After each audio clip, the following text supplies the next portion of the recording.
Buying a new iPad has perhaps never been more complicated, but here's the good news. I've done all the work, all the research for you so that you don't have to, and I've put it all in this week's podcast. Yes, welcome to the Studio Live Today podcast. My name is Pete Johns, and this week we're talking all things iPad. If you're watching the video version, you'll be seeing a bunch of stuff on the screen. If you're not, I'll be explaining it to you. So if you're on the audio version, do not worry. But what you can do is play along at home by going over to studiolivetoday.com/iPad. That's where you'll find my iPad buyer's guide. There's a link to a quick video there that goes through the details I'm sharing today in a little bit of a faster way, as well as the complete guide there with all of my recommendations, all the things you need to consider before you're buying a new iPad, whether it's your first, whether you're upgrading, or whether you're going new, or maybe a second-hand iPad. And in fact, that's what we're going to start with, because the first choice you have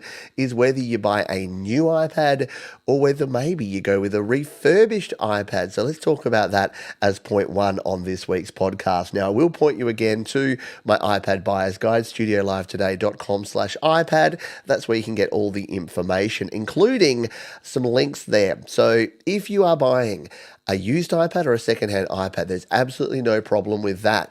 And I actually recommend it because you can get some really good bang for your buck. You can spend a lot less and still get a really, really good iPad for your money. However, you want to buy from somewhere reputable. And when I say reputable, I mean the likes of Amazon or eBay or the Apple Store directly, because you're going to get things like buyer protection. You're going to get things like a warranty in some cases. You're going to be able to return it.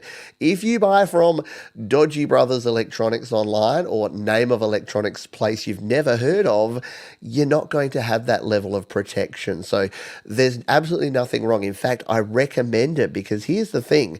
As Apple add more and more new models, what you'll see is the older models become discontinued. So they're not actually available to buy anymore brand new, which means you can get a really good deal on them if you buy them on the second-hand market. But please keep in mind what I said up front there, which is if you're buying, not only because they're affiliate links, so they'll break off a small chunk and send it my way, but if you use the links that I've put in my guide over at studiolivetoday.com/iPad, I promise that's the last time I'll mention it, maybe, then you're actually going to buy from places where you have the ability to return it. If something goes wrong, and let's be honest, sometimes it does with electronics, they're not perfect, then you've got the ability to return it. And you can also have that protection knowing that you're buying from someone that, is going to give you a good, honest deal. That being said, there's nothing quite like opening the box on that brand new iPad. So whether you're looking for a Pro or an iPad or a Mini or an Air, yes, it's a little confusing these days. You can pick those up brand new either on Amazon using the links in the description of this video or over at the guide. I didn't say the name. Or you can go ahead and just walk into your nearest Apple store or go to apple.com and check those out. So new is going to cost you more. You get the benefits of having a 12-month warranty. You get brand new stuff. You know the history. You know it hasn't gone for a swim. You know it hasn't had misuse or been dropped or been damaged over the years. However, you will be paying full tote odds. Whereas if you go with a refurbished model, you can actually get a really good deal. And the refurb that are through Amazon and Apple in particular are really high quality. It's not like they just grab them from the last person, give them a wipe down with a damp sponge, and then hand them over to you. They actually go through them and do a complete check to make sure everything's working correctly. But you're still going to have things like the battery life's not going to be 100% of what it would be, because things wear over time. Trust me. People as well as iPads wear over time. Point number 2, let's talk about Pro or no. So do you need the iPad Pro? Well, a lot of folks that watch a lot of the stuff that I produce and that are community members here at Studio Live Today, which is the website and the YouTube channel that I run, they want the best. and they are going to go for a Pro model iPad. And your Pro models have some advantages. They usually have better screens.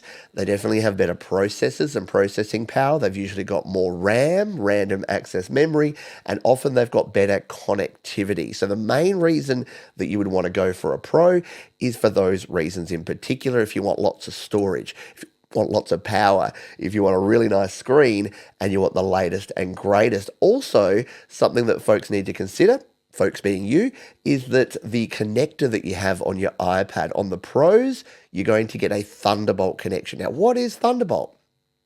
Thunderbolt is simply a faster version of USB-C. So it still uses that same traditional USB-C style connector. That's the type that's on all your Android phones, the new iPhone 15s, as well as all of your new iPads, and pretty much every laptop and every consumer appliance made these days. It's the new standard, which is nice. Because remember the old days, we had USB-A, USB-B, micro USB, mini USB. You never knew what you needed to plug in. Nowadays, thankfully, USB-C is kind of ubiquitous. It's everywhere. And the cool thing is that you don't have to worry so much anymore about connectivity. We will talk a little more about connectivity in the dongles section a little bit later. But the reason you'd want something like Thunderbolt is if you're going to use high-speed drives, so SSDs, solid-state drives, storage drives. If you want to say hook up a 1 or 2 terabyte or 4 or 8 terabyte really fast drive to use to store your data or say audio samples or videos, you may want to go for a Pro because that's going to have Thunderbolt as opposed to the standard USB-C connector. If none of that meant a thing to you, you probably don't need a Pro. If all the things I said there about processor and RAM and screen, you're like, I just want an iPad that I can do stuff with. I can use GarageBand and Logic Pro and iMovie and LumaFusion and Final Cut. Yeah, you're going to be able to use the Air or the regular iPad and have a really good experience. Number 3, one of the fundamental things you'll need to think about when you start shopping for an iPad is the storage. Yeah, how much storage would you like in your iPad? The capacities range from 64 gigabytes all the way up to 2 terabytes, which is about 2,000 gigabytes. Now, if you're a tech person, if you're a geek, if you're a nerd like me, you know what that all means. And you know that if you're using especially video and audio stuff, the more storage you have, the better. If you're just using your iPad for simple stuff, you're browsing the web, you're installing a few apps, yeah, you're not going to need as much storage. But things even like photos, if you're taking photos or you want to do some photo editing, you'll be surprised how quickly 64 or even 128 gigabytes fills up. For that reason, I recommend, and I know everything is money, and you're going to go up in cost as you increase your capacity. But I highly recommend you get at least 256 gigabytes of storage, and all of the different models support that. So whether you're going with an iPad Air, an iPad Pro, or an iPad Mini, they're all going to be able to have at least 256 gigabytes of storage. And if you're going to stretch your budget on anything, I recommend it's that, to the point where if you're on the fence between a Pro and an Air, but you can upgrade the storage if you get an Air. Let's say you're going with the Pro, but you're going to get a 128 or a 256 gigabyte storage, but you can afford the Air with 512. I'd go the Air every day and twice on Sunday because there is nothing more frustrating. I definitely come across frustrations with not having enough storage on my devices a lot more than wishing I had that little bit of extra processing power, especially now that all your iPad Pros and all your iPad Airs are running the Apple Silicon, your M series, M1 and M2 and M4 chips. You really don't have any performance problems unless you're doing really high-end, like 8K multi-video editing, or you're using Logic Pro on your iPad with 1,000 plugins. You're going to be okay. It really is going to work out well for you. So keep your capacity, your storage in mind, and remember 256 is kind of the minimum in 2024, and it's only going to get more as we have more things like larger applications. Applications used to only be a few megabytes. Then they got to tens of megabytes. Now they're hundreds of megabytes. The new Logic Pro, you're talking gigabytes, 4 or 5 gigabytes just for that one application. So yeah, keep that in mind. Storage is key. Another thing that's key is number 4, and that is screen size. So Your iPads come in different screen sizes. For those playing along at home and looking at the video version, I'm going to do a quick comparison here. And I've got on the screen the iPad Pro, the latest generation M4, the iPad 10th generation, which is the latest iPad, and the iPad mini 6th generation. And the reason I'm showing these is that these are the three main sizes. You've got your big, your medium, and your small. So, do you need the 13-inch or the 12.9-inch, the largest size of iPad? Maybe, maybe not. Here's the thing. If you want the largest amount of screen real estate, you want to be able to open up your apps and have lots and lots of stuff going on and the ability to move around and see everything that's happening, yeah, you might want a 13-inch screen. If you're using your iPad primarily in one location, so you've got it docked, you've got it set up, you're not moving around, you're not taking your iPad out and about a whole lot, you're not slipping it in a bag all the time, then yes, the 13-inch is great. But you do trade off a few things. You trade off on size, you trade off on portability, and you are going to pay more for it. So you're going to pay more, and it's going to be less flexible in terms of being able to move around with it. The middle option then is to go for something a little smaller. You can go for something like the 11-inch, the 11-inch iPad Pro, or the 10.9-inch, which is the iPad standard, your 10th generation there, and that gives you kind of the best of both worlds, something in between, something that is going to be a decent sized screen. 11 inches is a pretty good screen size. I'm using the 11-inch iPad Pro now, and I kind of love it because I can just throw it in my backpack. It's not a hassle. It goes with me everywhere. So as opposed to when I had a 13-inch, I must admit, I'm taking my iPad more places. It's easy to use in bed or laying back on the couch or other things. It's not going to clunk down on your face when you're just looking at it when you're using it. So yeah, that's kind of your middle option is your 10.9 or your 11-inch screen, and it's going to be for most folks. The other option you have is to go small, to go with the mini, the 8.3-inch iPad mini. For me, this is not my jam. I have big chunky sausage fingers. So I just find that a screen that is that small, it is not much bigger than my 6.7-inch iPhone screen. So 6.7-inch to 8.3-inch, it's not actually that much bigger. So for me, if I'm doing something on a smaller device, I'm going to reach for my iPhone if I want something handheld. The iPad mini, for me, is just in a place where it's in between. However, if you've got kids, if you've got family, a lot of grandparents I know use the iPad mini. Yeah, I think it works well for a lot of folks. If that's what you want, if that's the form factor you want to slip it in your bag, your purse, your backpack, your satchel, whatever, and you just want to have something with you all the time, yeah, check out the iPad mini. It's not terrible. There you go. Apple should use that as their slogan. iPad mini, it's not terrible. Number 5, let's talk Apple Pencil, because do you need a pencil? And if you do, which one should you get? Because it gets a bit confusing these days. There are lots of different models of pencil, and each different model of iPad uses different models of pencil. The best place to go is to the Apple website to go to their comparison tool. I've got a link to that in the description of this video, or just go apple.com, go to iPad and click on compare, because this is where you can compare all of the different things about all of your different iPads, including the pencils that they support. So, for instance, I'm going to talk about the newest models of iPad here. The latest iPad Pro supports 2 different models of pencil. The new Apple Pencil Pro, which is the latest one, and it also supports the USB-C Apple Pencil. Then you've got your iPad Air, which supports the Apple Pencil Pro, as well as the Apple Pencil USB-C. That's interesting. I think that's got... Oh, I've selected the wrong iPad here. Don't mind me. I'm doing things on the fly here. There we go. That looks better. So yes, your iPad Pro supports the new Apple Pencil Pro and the USB-C Apple Pencil. Your iPad Air supports the Apple Pencil Pro and the USB-C Pencil. The iPad 10th generation supports the Apple Pencil USB-C and then the Apple Pencil first generation. But what I was doing that was wrong before is your last generation of iPad Pro supports the Apple Pencil second generation. So this is where you need to be super careful. If you're buying an Apple Pencil, you saw the mistake I made there. I had the wrong model selected and it showed the wrong pencil. Well, what I thought was the wrong. It was right, I was wrong. But there are basically 4 different pencils that are currently sold. There is the Apple Pencil, the Apple Pencil USB-C, the Apple Pencil second generation, and the Apple Pencil Pro. So which one you can and should get depends on the type of iPad that you have. So if you've got any of the new iPads, the Apple Pencil USB-C will pretty much work with them. Or if you're on a Pro or an Air, you can go with the Pencil Pro. If you're using an older iPad, you'll either need to use the second generation Apple Pencil or the first generation on your generic iPads. Clear as mud?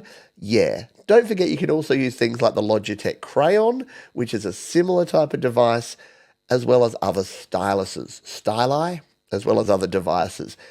Let's go with the more interesting question. Do you need a pencil? Do I use my pencil? Not a whole heap. My bottom line on this is if you're doing a lot of artwork, if you're doing graphics, if you're doing image stuff, then yeah, a pencil is probably going to be a great investment. And if you're doing stuff with a Pro and you got the newest model, the Pencil Pro is pretty cool. It does the twists and the rolls and the tick taps and all the funny things, all the good stuff.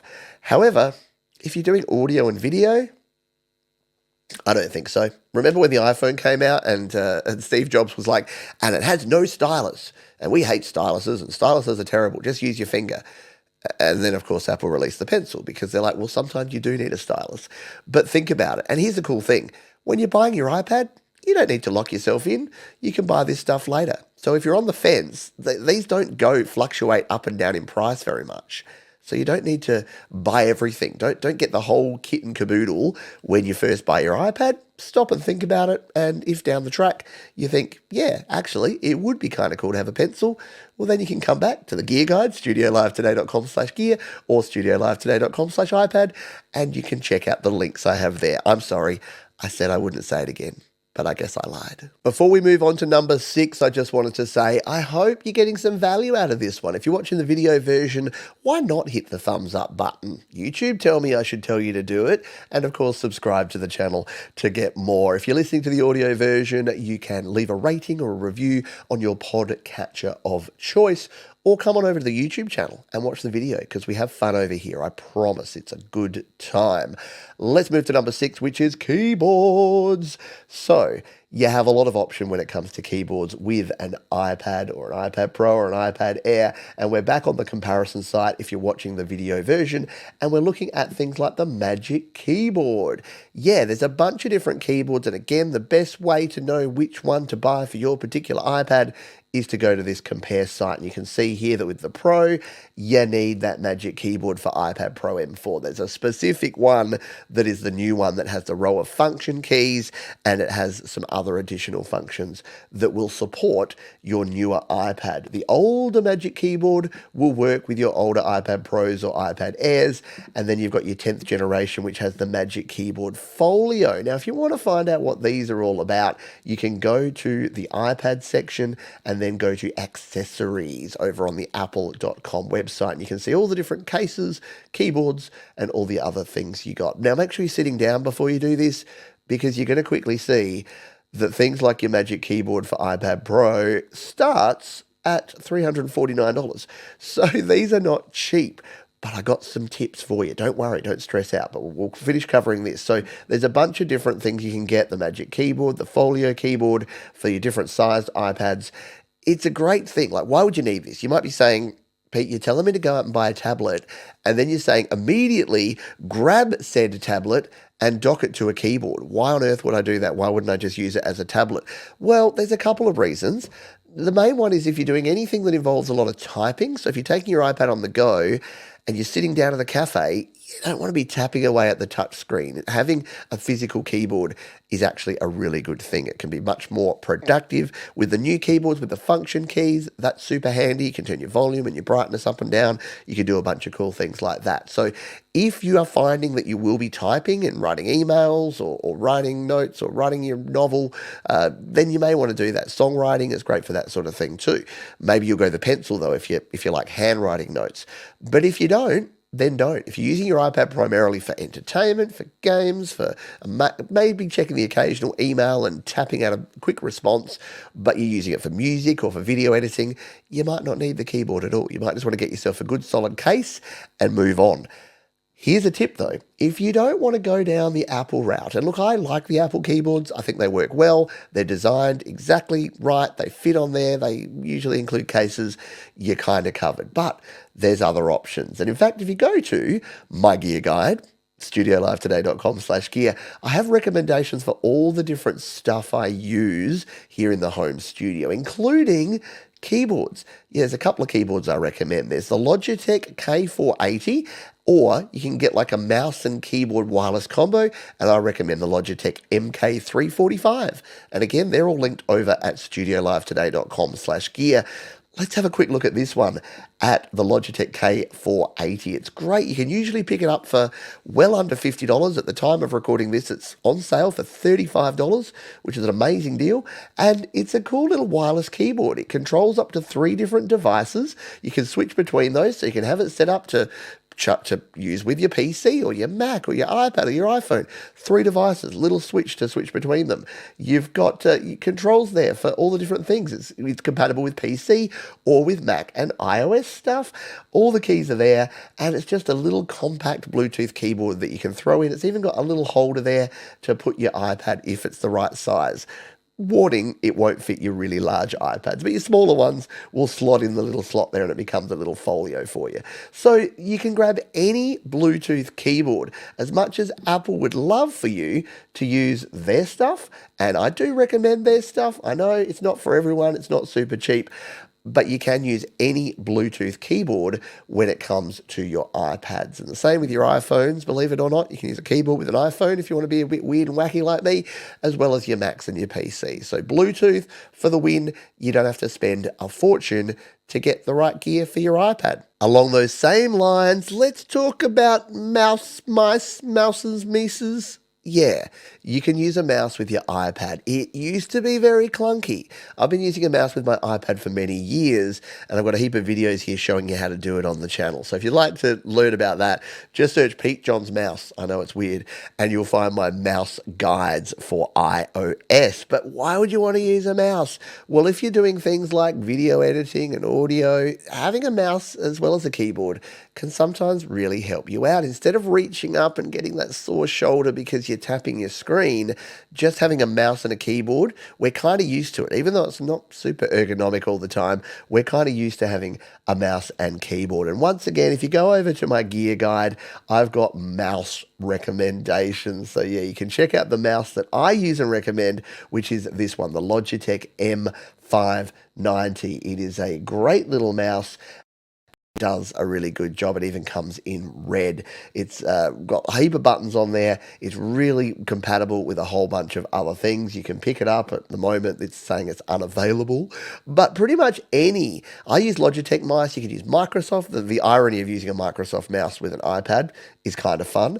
But yeah, any Bluetooth mouse will work because all of your iPads are going to support all of your Bluetooth accessories. So yes, you can use an Apple Magic Mouse, or yes, you can use an Apple trackpad, or you can use the trackpad on your Magic Keyboard, but just get yourself a Bluetooth mouse. Like if you picked up the Logitech mouse that I recommend and the Logitech keyboard, you're going to spend about maybe $70 or $80 compared to the $300, $350 that you're going to spend if you get the Magic Keyboard. So if you want to find out if a keyboard and a mouse is going to work for you, why not get yourself something like this to start with, and then you can move on from there. Check out, like just buy yourself like a nice keyboard and mouse Bluetooth setup, or you've probably got one already.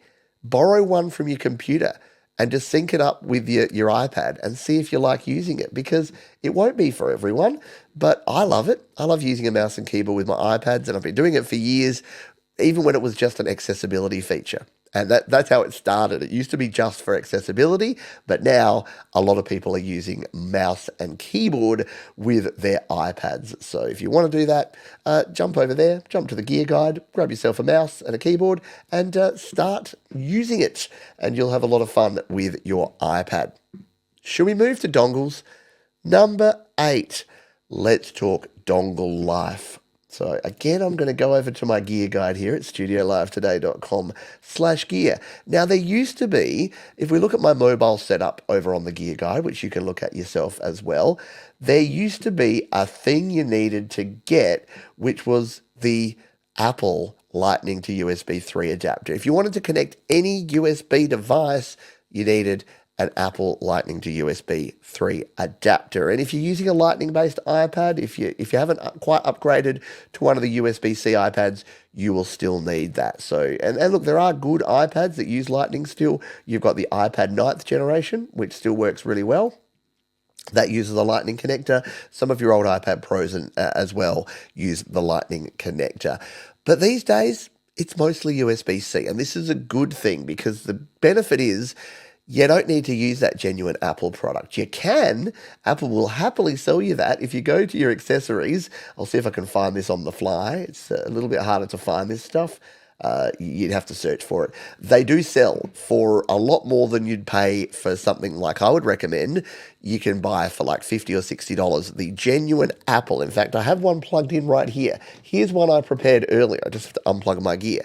So I'm holding up this, which has a USB, an HDMI, and a USB-C power pass-through. This is the dongle you can buy directly from Apple. I think this one cost me nearly $100 here in Australia, legitimately. And this is good because it will always work. You get ultimate reliability from this particular one. However, the good news is USB-C is pretty compliant and compatible across all your gear. So if you go to the gear guide, the little dongle I recommend, the little dongle that could, is your Atola USB-C adapter. And this one specifically is only $11.99 US, and it is an absolute bargain.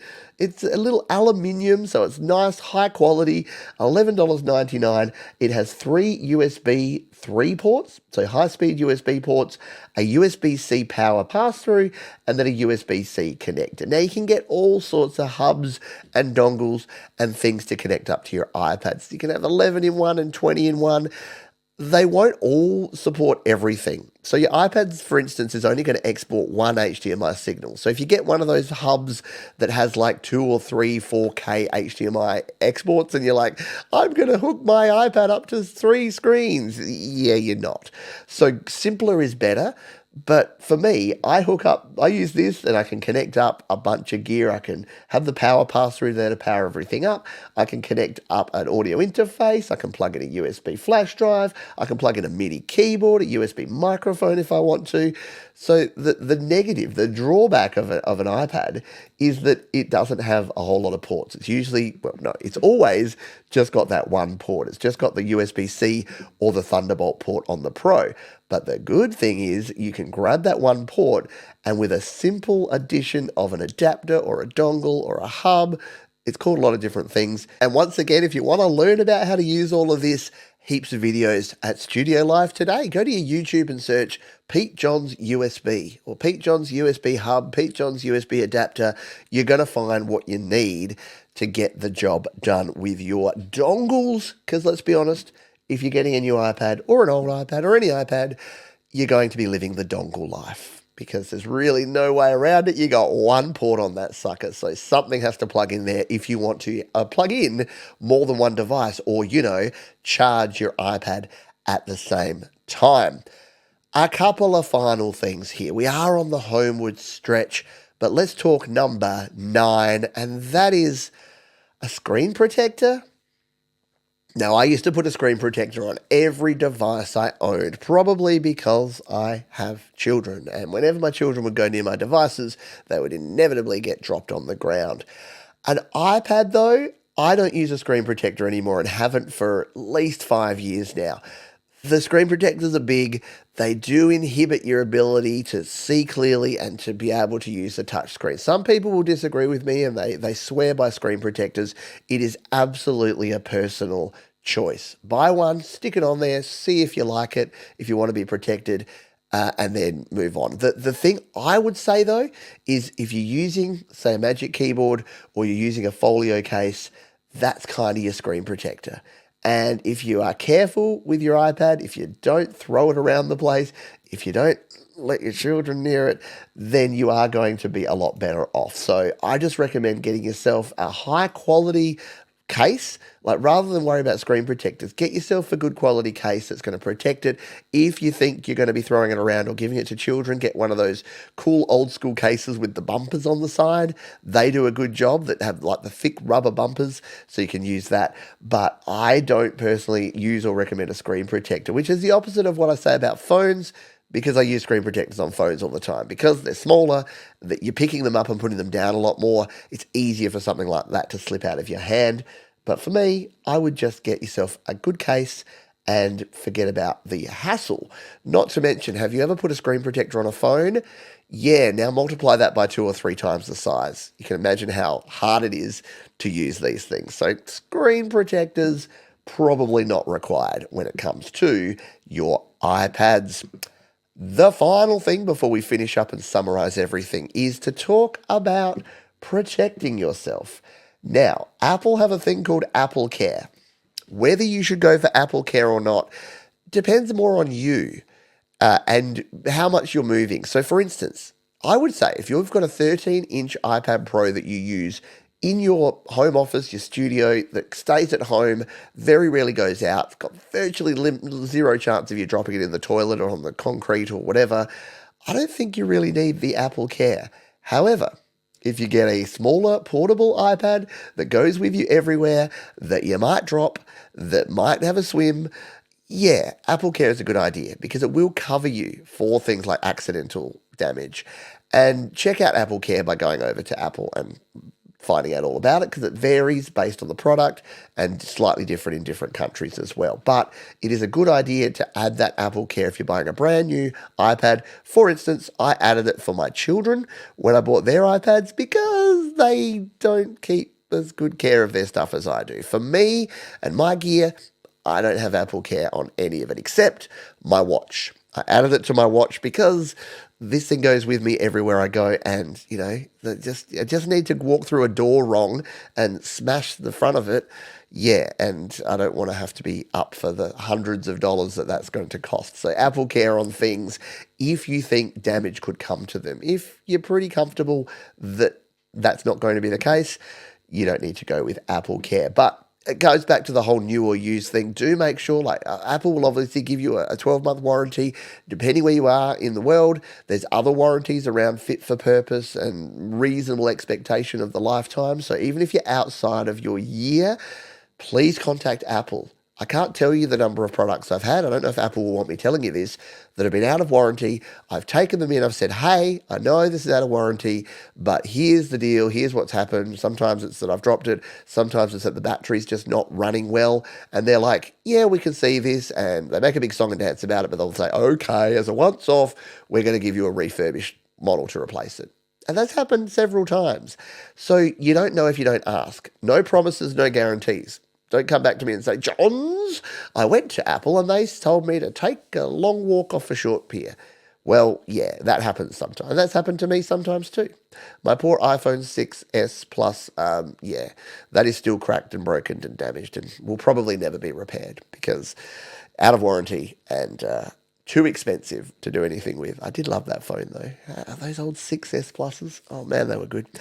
So yeah, just consider that when you are buying your new iPad. So let's sum it all up. Buying a new iPad, new or used, depends on you and your budget. If you're buying used, highly recommend buying from the places that I recommend because you're going to get buyer protection, you're going to get a warranty, you're going to be able to return it if it's not right. Should you go pro or no? Well, it depends on your needs. If you need pro, you probably know it. If you want that better screen, if you want the ability to plug in Thunderbolt gear, and you want that higher performance, higher amount of RAM, then maybe a pro is for you.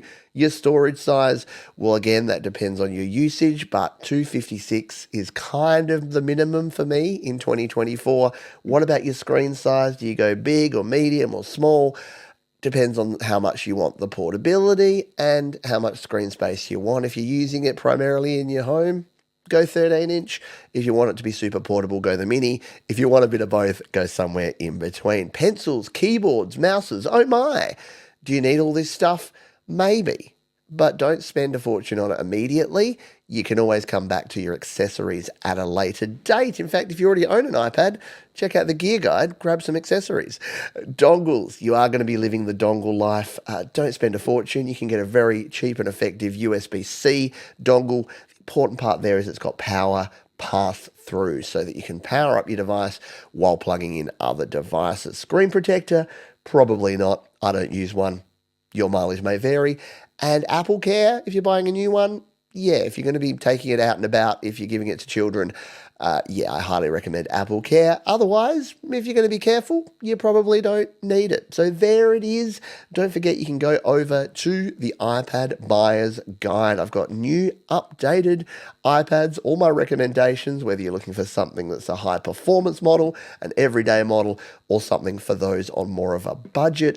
All of my recommendations are there. You can also check out my iPad Buyer's Guide video, which is a shortened version of this with just the facts, ma'am, and also my first look at the iPad Pro M4, the brand new iPad Pro that I'm using. So all of that is over at studiolivetoday.com/iPad. Thank you for being here. If you've been watching this on the video version, thumbs up because the sun's up. If you're listening on the audio version or you want to check out the podcast audio version, studiolivetoday.com/podcast or just search Studio Live Today everywhere you find stuff that's podcasts. And don't forget to subscribe to the YouTube channel as well, Studio Live Today. And remember, if you search Pete Johns and a thing, you'll find that thing more often than not, because I've covered a lot of things over the years here. So there you go. That's everything you need to know about buying a new or used iPad in 2024. Thanks for watching. Thanks for listening. As we say at the end of each and every show around here, please be kind to yourself, be kind to others, keep creating, and I'll see you next time on the Studio Live Today podcast.